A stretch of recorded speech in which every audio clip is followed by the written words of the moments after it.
نقشبندی مجددی دامت برکاتہ العالیہ کہ سید صدیق اکبر رضی اللہ تعالیٰ عنہ کے حوالہ سے آپ نے چند باتیں گوش گزار کی ہیں۔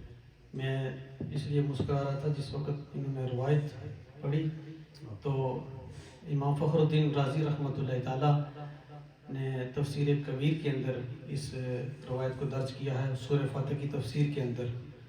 تو میں ان کو یہ کہنا چاہ رہا تھا کہ آپ نے میرے دل سے یہ روایت پڑھی ہے، جو میں سوچ رہا تھا کہ اس روایت کو بیان کروں گا، جمعہ میں بھی بیان کرنی تھی، ٹائم شارٹ تھا، تو قبلہ علامہ صاحب نے ماشاءاللہ الحمدللہ بیان کیا ہے۔ اس کے اندر کیا ہے؟ محبت رسول صلی اللہ علیہ وسلم۔ سیدنا صدیق اکبر رضی اللہ تعالیٰ عنہ کا مقام اور مرتبہ، اگر آپ سیدنا صدیق اکبر رضی اللہ تعالیٰ عنہ کے شجرہ شریف کو دیکھیں، اس کو فیملی ٹری کہتے ہیں، تو یہ 6ویں واسطے یعنی چھٹے واسطے کے بعد حضرت مرہ رضی اللہ علیہ السلام رضی اللہ تعالیٰ عنہ وہاں سے جا کر ملتا ہے۔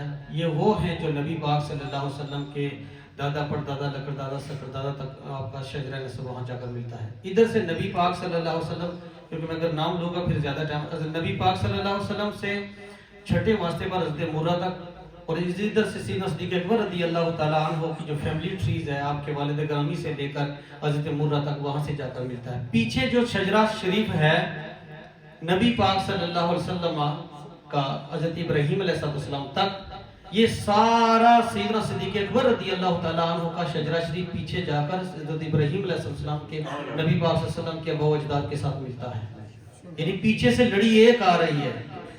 پھر وہاں سے حضرت مرہ رضی اللہ تعالیٰ عنہ، وہاں سے نبی پاک صلی اللہ علیہ وسلم کے ابا و اجداد، اور وہاں سے چھٹے واسطے کے بعد سیدنا صدیق اکبر رضی اللہ تعالیٰ عنہ، آپ کے والد گرامی ہیں حضرت ابو قحافہ جن کا نام عثمان ہے، حضرت عثمان رضی اللہ عنہ۔ اور سیدنا صدیق اکبر رضی اللہ تعالیٰ کا مقام اور مرتبہ دیکھیں کہ آپ 4 یعنی جزیات اگر نکالیں تو سیدنا صدیق اکبر رضی اللہ تعالیٰ خود بھی صحابی، آپ کے والدین کریمین بھی صحابی، اور آپ کے بیٹے بھی صحابی، اور آپ کے نواسے پوتے بھی صحابی رسول۔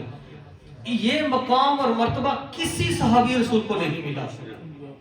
اس سے پہلے بھی ہسٹری اٹھائیں نا باقی انبیاء کی، وہ بھی جو سنگت جنہوں نے اختیار کی، جنہوں نے کلمہ پڑھا، اپنے نبیوں کی شریعت کو فالو کیا، ان کی ہسٹری میں بھی دیکھیں کوئی کسی کا مقام اور مرتبہ ان جیسا نہیں ملے گا، نہ تمام صحابہ میں ملے گا، ایکسپٹ سیدنا صدیق اکبر رضی اللہ تعالیٰ عنہ۔ یہ 4 واسطوں سے آپ کی نسل جو نسل ہے، آپ کے والد گرامی سے لے کر آپ خود اور آپ کے بیٹے اور آپ کے نواسے پوتے، یہ سارے کے سارے صحابی رسول ہیں، یہ مقام اور مرتبہ۔ اور دوسری بات میں آپ کو بتا دوں، آپ کا جو اصل نام ہے وہ عبداللہ ہے۔ کیا ہے؟ the person of Allah، Abdullah the person of اللہ، اس کا مطلب ہے اللہ کا بندہ۔ آپ کا نام کیا ہے؟ کہ یہ عبداللہ، ٹھیک ہے۔ عتیق آپ کا ٹائٹل ہے، عتیقم من النار، یہ اللہ رب العزت نے، اللہ کے پیارے محبوب کریم صلی اللہ علیہ وسلم نے آپ کو ٹائٹل دیا۔ صدیق بھی ٹائٹل جو ہے وہ اللہ رب العزت کی طرف سے ملا، والذی جاء بالصدق وصدق۔ وہ عتیق جو ہے یہ بھی جبریل علیہ السلام یہ ٹائٹل لے کر آئے، تو نبی پاک صلی اللہ علیہ وسلم نے آپ کو عتیق کہا۔ عتیق کا مطلب ہے آزاد۔ عتیق کا کیا مطلب ہے؟ عتیق کا مطلب آزاد ہے، کہ اے صدیق تو دوزخ کی آگ سے آزاد ہے۔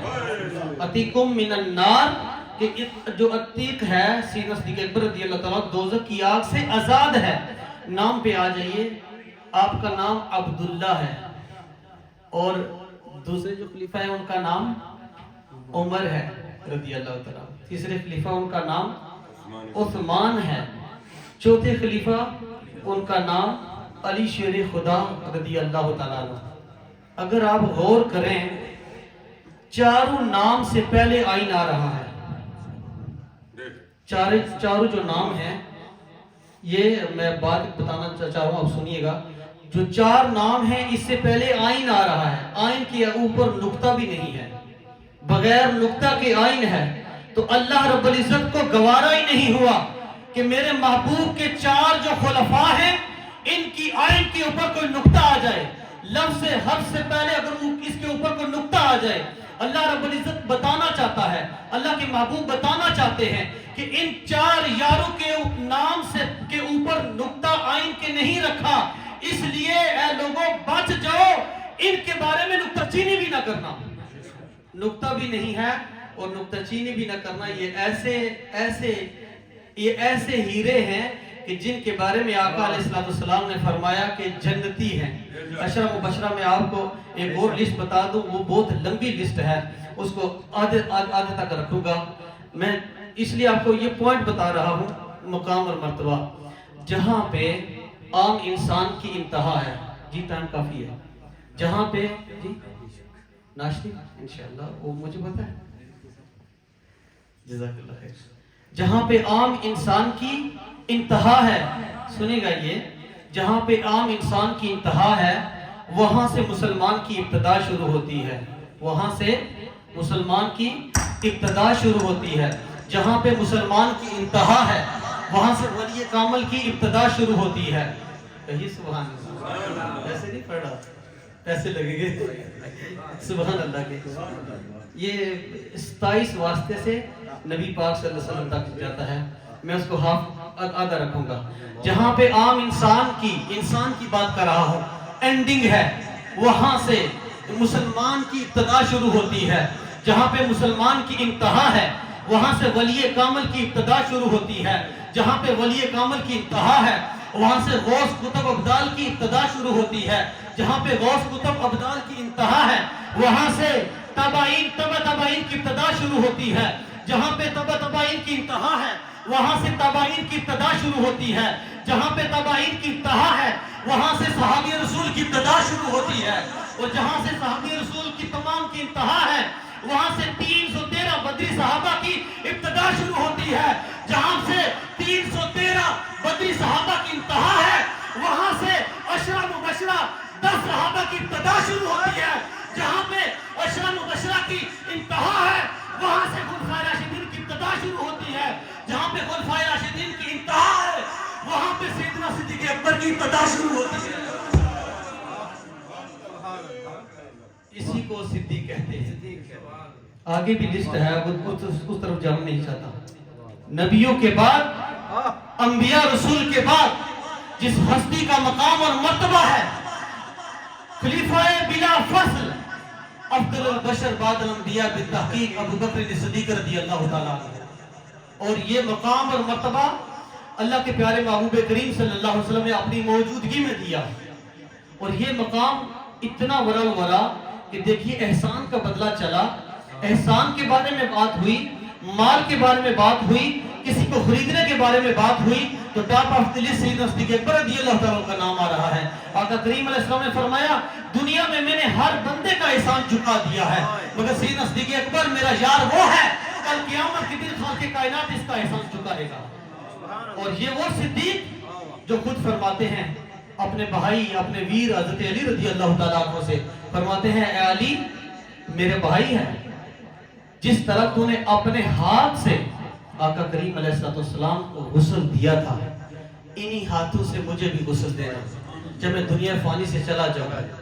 سنیے، جب میں دنیا فانی سے چلا جاؤں انہی ہاتھوں سے غسل دینا، اور غسل دے کر کفن پہنا کر پھر آقا کریم صلی اللہ علیہ وسلم کی روضۃ الرسول کے سامنے مجھے رکھ دینا، میری میت کو وہاں پہ رکھ دینا۔ اگر دروازہ کھلا، اگر گیٹ اوپن ہوا تو مجھے اندر لے جانا، اگر گیٹ اوپن نہ ہوا جنت البقیع میں دفنا دینا۔ اب وہ مقام آیا، وہ مرتبہ آیا جس نے ظاہری حیات مبارکہ حضور علیہ السلام کے پردہ نشین ہونے کے بعد جس ہستی نے امت کو سنبھالا، وہ سیدنا صدیق اکبر جب دنیا فانی سے جا رہے ہیں وصیت دے کر جا رہے ہیں، اس وصیت پر عمل کر رہے ہیں صحابی رسول۔ جب آپ دنیا فانی سے گئے آپ کو غسل دیا گیا، کفن پہنایا گیا، آپ کی میت مبارک کو آقا کریم علیہ السلام کے روضہ رسول کے سامنے رکھ دیا گیا۔ اب وہاں پہ کچھ ایسے لوگ بھی یقیناً موجود ہوں گے، وہ تماشائی بھی بن سکتے ہیں کہ کب ہو سکتا ہے گیٹ کھلے یا نہ کھلے، کیا ہوتا ہے، مگر اللہ رب العزت نے پیارے محبوب کریم صلی اللہ علیہ وسلم کے پیارے یار کا یہ کارنامہ دکھانا تھا، یہ نقش دکھانا تھا، یہ کرامت دکھانی تھی۔ اللہ کے پیارے محبوب کریم کے پیارے یار سیدنا صدیق اکبر کی میت مبارک پڑی ہے، اب گیٹ بند ہے، سیدنا صدیق اکبر نے جس طرح سے فرمایا تھا، جس طرح سے آپ نے وصیت کی تھی، وہاں پر آپ کو رکھ دیا گیا. وہاں پہ رکھا تو آواز آئی اندر سے آواز آئی، نبی پاک صلی اللہ علیہ وسلم کے تربت مبارک سے آواز آئی، حبیب کو حبیب کے ساتھ ملا دو. اور دروازہ کھلا اور سیدنا صدیق اکبر رضی اللہ تعالیٰ عنہ کو نبی پاک صلی اللہ علیہ وسلم کے ساتھ آپ کی تربت مبارک بنا کر آپ کو دفنایا گیا. جہاں تک چہرے کی بات ہے، آپ نے فرمایا میری 3 وش ہیں. یا رسول اللہ میری 3 وشز ہیں، وہ کون سی ہیں؟ پہلی یہ ہے، پوائنٹ میں بتا رہا ہوں صرف آپ کو، آپ کے ایمان کو پختگی دینے کے لیے، تازگی دینے کے لیے. وہ پہلی آپ نے کیا فرمائی؟ یا رسول اللہ چہرہ ودہا ہو، صدیق ٹک ٹک کر باندھ کر دیکھتا رہے ساری دنیا، یہی میری زندگی گزر جائے.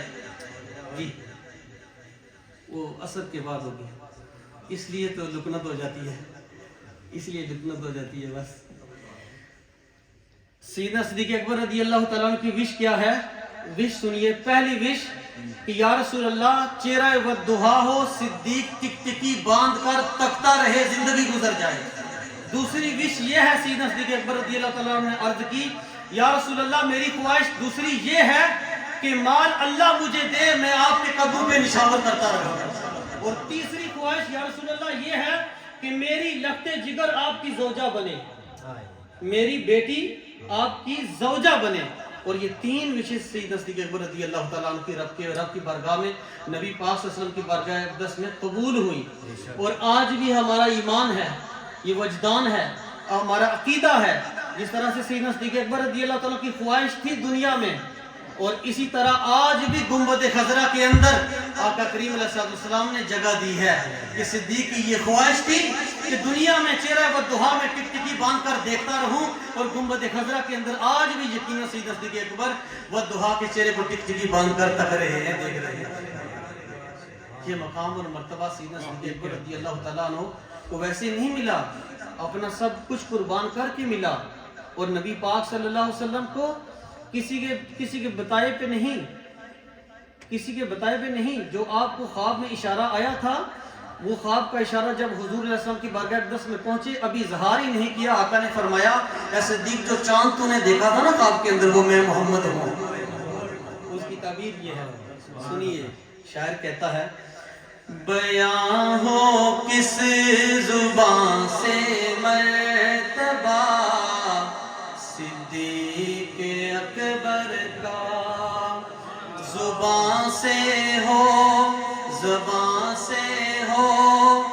کس زبان سے مرتبہ صدیق اکبر کا، بیاں ہو کس زبان سے مرتبہ صدیق اکبر کا. ہے یار غار محبوب خدا صدیق اکبر کا، بیاں ہو کس زبان سے مرتبہ صدیق اکبر کا. الہی رے میں فرما خادم صدیق اکبر ہوں، الہی رے میں فرما خادم صدیق اکبر ہوں. تیری رحمت کے صدقے واسطہ صدیق اکبر کا، بیاں ہو کس زبان سے مرتبہ صدیق اکبر کا. سنیے گدا صدیق اکبر کا خدا سے فضل پاتا ہے، گدا صدیق اکبر کا جو خدا کے فضل سے فیض پاتا ہے، خدا کے فضل سے میں ہوں گدا صدیق اکبر کا، بیاں ہو کس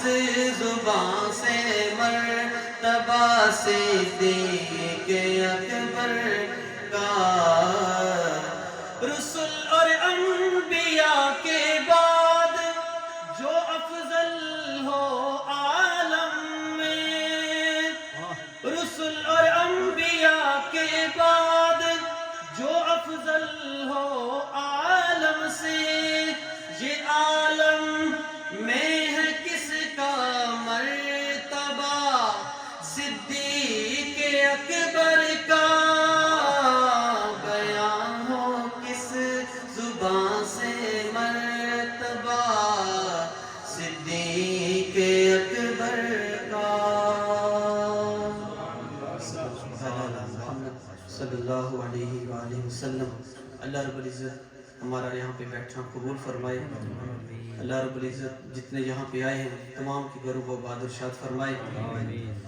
وہ اشارہ ہو رہا تھا اس وجہ سے کہ کیونکہ محفل تھوڑی سی لمبی ہو گئی ہے، تو ہم نے ارادہ کیا تھا کہ اس عصر سے پہلے جو ہے لنگر جو تقسیم کیا جائے۔ برکیف الحمدللہ محبت والے بیٹھے ہیں، محفل اتنی لمبی بھی نہیں ہوئی، 1.5 گھنٹہ انشاءاللہ الحمدللہ یہ محفل پاک ہوئی ہے۔ تو فوراً عصر کی نماز ادا کرنے کے بعد، فرض ادا کرنے کے بعد لنگر شریف جو نیچے تقسیم کیا جائے گا، تمامی باب لنگر شریف کھا کے جائیے گا۔ وَمَا عَلَيْنَا إِلَّا الْبَلَاغُ الْمُبِينُ۔